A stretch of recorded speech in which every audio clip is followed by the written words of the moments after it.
Thank you. Thank you very much. Mr. Chisara? Good afternoon. Press the red button, please. Red button. All right, Hi. there you go. I'm Larry Teixeira, Director of San Mateo Adult Schools, San Mateo County, California, and our sponsoring district is San Mateo Union High.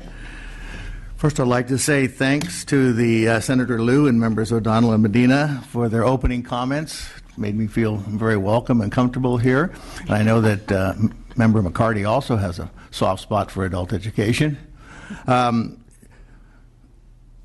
We have the largest adult education program in San Mateo County, so it was logical that we'd have some leadership in the new consortium. My co-chair is Dr. Gregory Anderson, who serves as Vice President of Instruction at Kenyatta College. We're ahead of the curve. I suspect that's why I was invited to come up here today, because they're looking for success stories. And we're proud of what we've done in a short period of time, as my colleague mentioned. Seems like a long time, but when you're trying to bring very disparate systems together, it's not easy. But we had some advantages. We have one community college district in San Mateo County. It has 3 colleges, Kenyatta, College of San Mateo, and Skyline. And from the get-go, when I met with the chancellor of the system to talk about this project, Chancellor Ron Galatola was on board from the beginning. Because I know that some consortium have had complicated territorial issues. I know as politicians you can't imagine territorial issues, but we haven't had any of those issues to deal with. Also, the 4 adult schools, the 4 surviving, one time had 5, we're now down to 4 adult schools. We've collaborated on a lot of projects together. For example, the new GED, which you may have heard about, is kind of a tough new sell for a lot of people. We've collaborated on that. So we had some history of collaboration. In addition, Silicon Valley, where the Northern Border of Silicon Valley has invested a lot of money in immigrant integration. That's a very thing they're very interested in, and our school's been part of a project, something called Allies. And as a result of that, the AB 86 planning project allowed for hiring of a consultant. We were able to work with a consulting firm that had previously worked with Allies, and we're very interested in this particular topic. So I'm proud of what we've accomplished, but I would have to say that we started with some early first steps. We've also engaged students and teachers from the very beginning. We've made some good progress. I think collaboration has been enhanced and improved. We formed a steering committee of the 3 colleges, the 5 adult schools, hoping to bring back the adult school that we lost in the process, and the County Office of Ed. We meet every month. It's been a layer of responsibility that we all thought we had full-time jobs before this started, but this has been at least a weekly endeavor for those of us at the top. We have a very diverse county, so we divided into what we call 4 collaborative action teams, or CATs, and one for the North County, Central County, and South County, and the other, San Mateo County's coastal area, which is often forgotten. It's a big ag country down there. You remember San Mateo County goes all the way down to Santa Cruz County. So we have a little high school of 84 students called in Pescadero in San Mateo County. So it's very diverse, so we want to be sure those people were included. Just last Friday, March 6th, we had a major convening at Kenyatta College with 100 community leaders to tell them about our progress to date. And I have to agree with my colleague, it's a progress to date. It's not a final project. It's something that is the beginning. I've also been asked to speak about the budget challenges, and so let me speak about that. $350 million dedicated to adult education continuing programs is welcome and appreciated, particularly because we were acknowledged for years. A couple of years there, we were just kind of forgotten. We weren't even a line item in the budget, so I certainly appreciate that. It enabled us to avoid March 15th layoffs and a demoralizing crew, and allowed some more schools to remain open. But I have to say, it's less than half the money that adult schools once had in 2009, less than half. And now we anticipate this money to be shared with community colleges and other providers. So it's a chunk of change. I don't mean to be disrespectful of that, but it's a small compared to $800 million that adult schools K-12 alone had prior to 2009. I also want to mention that I'm part of a basic aid district, I guess now called community supported districts. Many of those districts have been very loyal to support adult ed programs, and I hope they won't be penalized in the consequence. The biggest concern we have is the allocation panel. I think that's pretty much been addressed already. I think the chair mentioned the comment about non-educators voting on Prop 98 money. I think the biggest concern is you're bringing a partner to the table to talk about money, talk about territory and money, same thing. And prisons, libraries, colleges for that matter, bring a budget to the table. and the allocation panel will help them supplement their budget. If they do collaborative work with our adult schools, they will get additional funding, which is it as it should be. Adult schools do not come to the table with a budget. We're totally dependent on the allocation panel. So while our colleagues are looking for dessert, we're looking for dinner. There has to be a base funding for K-12 adult. Everybody at the table, including the colleges, has something. At this term, we have nothing after next year, which is the 1 year grant. And I guess if our base funding ends up coming from a regional consortia, what does that say about my relationship with the San Mateo Union High School District? I've been an employee with them over 40 years. My 100 teachers and staff members are employees of that district. I think that's our primary relationship. I think, as the members said, why reinvent the wheel when you've had a system that has worked for 150 years? I'm also suspect about another layer of bureaucracy and another executive director and another panel. I don't understand where that would come from. We've provided a service for a long time, and for the last 6 years we've been in financial limbo. I can't fill staff positions. Nobody wants to come to work for a place that might be going out of business again next year.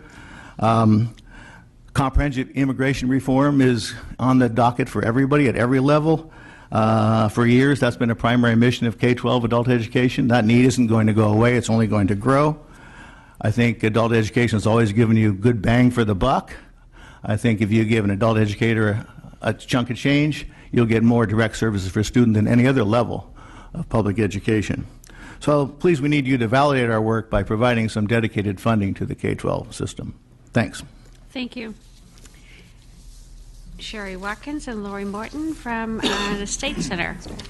Welcome. Thank you. And myself is I'm Lori Morton, and I'm the director for the State Center Adult Education Consortium, and I have with me Sherry Watkins, who is our project coordinator. Thank you for having us here today to speak about our regional consortium. So in the Central Valley, the State Center Community College District Service Area makes up our regional consortia. We cover 8,000 square miles of mountainous agriculture, urban and rural communities in Central California, and we have school districts as far from the city center of Fresno as 45 miles, so we really have a very large service area. The structure of our regional consortium exists of 10 executive member districts, and all of those school districts are currently servicing adults. In addition to that, the Community College District serves as well on the executive committee. We have 55 members and partners, including 29 school districts that have been involved, and 21 community-based organizations, as well as 2 community college campuses and 3 additional college centers. So back in March of 2014, as my colleagues have stated, the performance period began, and we've had just about 12 months to complete all of the draft reports and the final report that was just submitted last week. Last spring, how we decided to start was that we held general consortium meetings for anyone that could or wanted to be involved. So this would be your community-based organizations, government agencies, employers, of course, adult schools and community colleges, to provide information about the AB 86 legislation and the planning grant funds that had been allocated for us to start developing our plan. Subcommittees were formed that represented the 5 program areas designated by the legislation. Then in the fall, we decided to encourage cross-collaboration by hosting objective team meetings that addressed objectives 3, 5, 6, and 7, and we had representatives from each of those 5 program areas participating. In November, we hosted a regional summit that we had about 200 folks participate, again from all of the various agencies that I mentioned earlier. This regional summit was an awareness campaign, really, once again, to build buy-in and to encourage additional participation in the development of the regional comprehensive plan. And then this past winter, we hosted a smaller planning retreat for faculty and instructors to further and deepen the building of pathways for students and increase the transitions. Going back to our region, just to give you a snapshot, collectively, the adult schools in our region have suffered a 64% decrease in funding since 2008-2009. 6 adult schools in our region completely shut down because of the Flexa funds. And we have not only a very large service area, which has a diverse student population. We have 44% of our student population is using a language other than English. We have 61,000 immigrants that are undocumented, and there's nearly 25% of our region that's living below the poverty line. So there's a very high need for us to continue to provide these services for adult students in our region. Some of the initial challenges that we faced when we started developing our plan was that there was fear on behalf of the adult schools and the community colleges as to what would come out of this. What we put in our plan, as far as consolidating programs, what would that mean? Who would have the fiscal oversight of adult education ultimately? Because remember, when we started the development of the plans, none of this had been clearly defined, and there was no secured funding for adult education moving forward. So during the development of this plan, there were a lot of uncertainties that we had to work with unknowing, as well as who would have the ultimate program administration and consolidation. Another challenge we faced was trying to get buy-in from all of the different members and partners, getting key people to the table, especially college faculty, who sometimes found it hard to find the incentive in participating in the collaboration beyond just building those relationships, because, as the LAO mentioned, there wasn't a direct tie to funding for them. There's also maybe historically been a mistrust between the two systems, and so just building that trust was a huge amount of work. Collecting data was somewhat of a challenge due to the differences between the systems. The data collected from adult schools was collected differently because of the systems that are used, and also the formatting and how it was collected. There were challenges in how to calculate the cost of instruction for the community colleges based on the program areas that were specified. And then, as I mentioned earlier, sequencing of pathways and alignment of curriculum. At the community college level, there is 10+1 faculty purview over curriculum, which was a concern for them.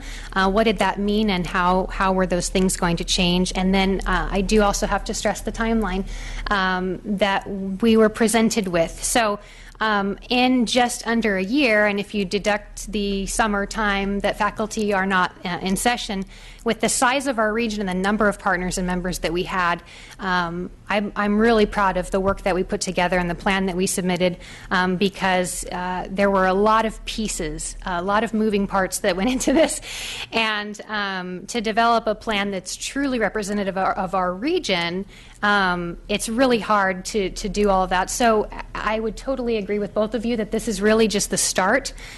This was the first step in an ongoing planning process and an ongoing collaborative process. I'd love to have Sherry share some of the successes of our consortium. Good afternoon. I'm Sherry Watkins, and I want to share some of the great successes and the work that we've done. First thing is, every time that any of us got together, the excitement in the room of just being able to talk to each other about what their systems, what other adult schools are doing, was just phenomenal. And to learn how we can take our students and help them transition into colleges was just amazing. So that part was very exciting. One thing that we did face is that sharing data among even adult schools tends to be difficult, because we have a lot of students that transfer around and move around within our area. So we have gotten a quote from ASAP, which is the data collection service and attendance program that we use and that adult schools use. So we got a quote from them. So kind of the next step is we're going to work on getting that where we can all share the data, and then eventually hopefully get the colleges involved in that too, so that we can have track where students are and what their progress is. The best part, I think, too, has been that the Academic Senate presidents actually joined our writing team, which was huge for us because, we don't know their system. So that was a chance for us to get to know their system, know the ins and outs, the do's and don'ts. One of the things that were born from AB 86 was we do now have a college class on an adult school campus. And the students actually get college, they pay the tuition and they get college credit for non-credit, or they're just participating in a college course in a place that they're comfortable. So that's a start. We have a Reg to Go system where the college comes into the adult school and helps the students register for the college and helps them with the testing process. They do an assessment there. And we're going to be breaking into other colleges as well and other adult schools to continue that. We have some apprenticeship coordination working to create new programs and connect others with existing programs. The other part that's kind of exciting is we joined a community resource network of community-based organizations, faith-based organizations, and schools and colleges that have come together. And we're trying to create a collaborative website, basically, so a one-stop shop where everyone can go. Hopefully everyone in our area can think, oh, I want to go to school. I'm going to go right there. That's the plan. Let's see. Our next venture, I should say, next step is we're going to be doing spring focus groups or collaborative action teams per program area, per sub-region. So people are excited. We've got the momentum going. We want to continue to the work. And if we just kind of stop where we are, all this has been for nothing. So we want to continue. We want to get together. We want to see how we can align the curriculum from the adult schools to the colleges that to make it a seamless transition for our students so they're better prepared and we're not duplicating work. Okay. Thank you. Thank you very much. Dr. Ramirez? Thank you, committee members. My name is Alfred Ramirez. I'm from Glendale Community College. And thank you very much for this opportunity to provide this information for you. The adult education and AB 86 planning process was created at Glendale. Glendale Community College has been serving the adult education needs of our area since our agreement with Glendale Unified since the 1970s. Recently, we've been serving over 8,000 students annually, non-credit students. I represent this region as its project director. And just to let you know, we did contact our local WIB as soon as we found out this planning grant required a lot of regional planning and hired the researcher from the WIB to be our lead manager for this program. In accordance with the AB 86 planning grant guidelines, our consortium was established with members of Glendale Community College and Glendale Unified School District, with our partners, which include Burbank Unified School District, which was outside of our district boundaries, but provided adult education for some of our members, so we decided it would be very strategic to bring them along as partners. The Verdugo Workforce Investment Board, the Employment Development Department, the Glendale City Library, as well as social service agencies, including Armenian Relief Society, Catholic Charities of Los Angeles, and International Rescue Committee, all serve as part of the partners of our region. The AB 86 planning grant reinforced the natural partnership which was already in place in our region. We've worked and continue to work closely with our WIB for the past 30 years to meet the specific needs of our community, including changes in immigration, business closures, business additions, employment, education needs, everything in our community. In fact, in 2010, GCC, Glendale Community College, and the Verdugo WIB were nationally recognized for the Verdugo Power Academy, which was a joint venture in education and placement. The inclusion of Verdugo Workforce Investment Board was as a partner of our region was realized because of the trust and successful efforts that were built between Verdugo WIB and Glendale Unified School District, Glendale Community College, and all of the other partners in our region. Generally speaking, the adult education hasn't been part of what WIBs across the state have primarily been focused on because they have federal performance standards that they must meet. These standards include placing workers in high-wage jobs and are typically displaced workers. Adult learners have limited work experience, which you've heard, are immigrants, high school dropouts, long-term unemployed. So these particular folks didn't usually meet what the WIBs would require as their participants. Because the Verdugo WIB understands our community and our region, they came on board and realized the adult learners, how important they are in our community. The data in our region reveals that approximately 151,000 residents lack basic skills or credentials to attain family-sustaining jobs. And of those, 25,000 do not possess a GED or high school diploma. We do have 11.3% of our families in Glendale living below the poverty line, and our Glendale Community College data shows that 33% of entering credit students place in remedial math, and more than half place in remedial English. So there's no doubt that adult education is fundamental for our community. So understanding the importance of adult ed and the roles we all play is vital in forming this collaborative, and the same is true with all of our other regional partners. This grant's brought in various partners that have been working together, but in a more formal way, to discuss how education, adult education services would be more comprehensive in our region. The results of this planning process, the AB 86 planning process, has allowed us to collectively request assistance to expand our services for the adults in our region. I was asked about any concerns we have, and perhaps our greatest concern is the discussion of continued expansion of regions, similar to what's been occurring with the California Career Pathways Trust, expanding beyond district boundaries into from natural regions to multi-county regions, where the focus is more on bureaucracy and administration and less on actual education. So I think what we need from the state are incentives, encouragement, and recognition of the long function and successful practices that we've had. Our partners have had a successful history of service together, which was reinforced with this grant, and will appropriately be enhanced with additional funding that we can target for our adult learners in our region. And I'm free to discuss any issues you may request, especially you asked about students. We surveyed our students during part of this grant, and some of the results are in our comprehensive plan. And the results are basically what we feel anecdotally we were getting before, where they want more services, they want more classes, they want closer continuing education close to their communities. So that's what we're looking for. Thank you very much. Thank you very much. For any of you,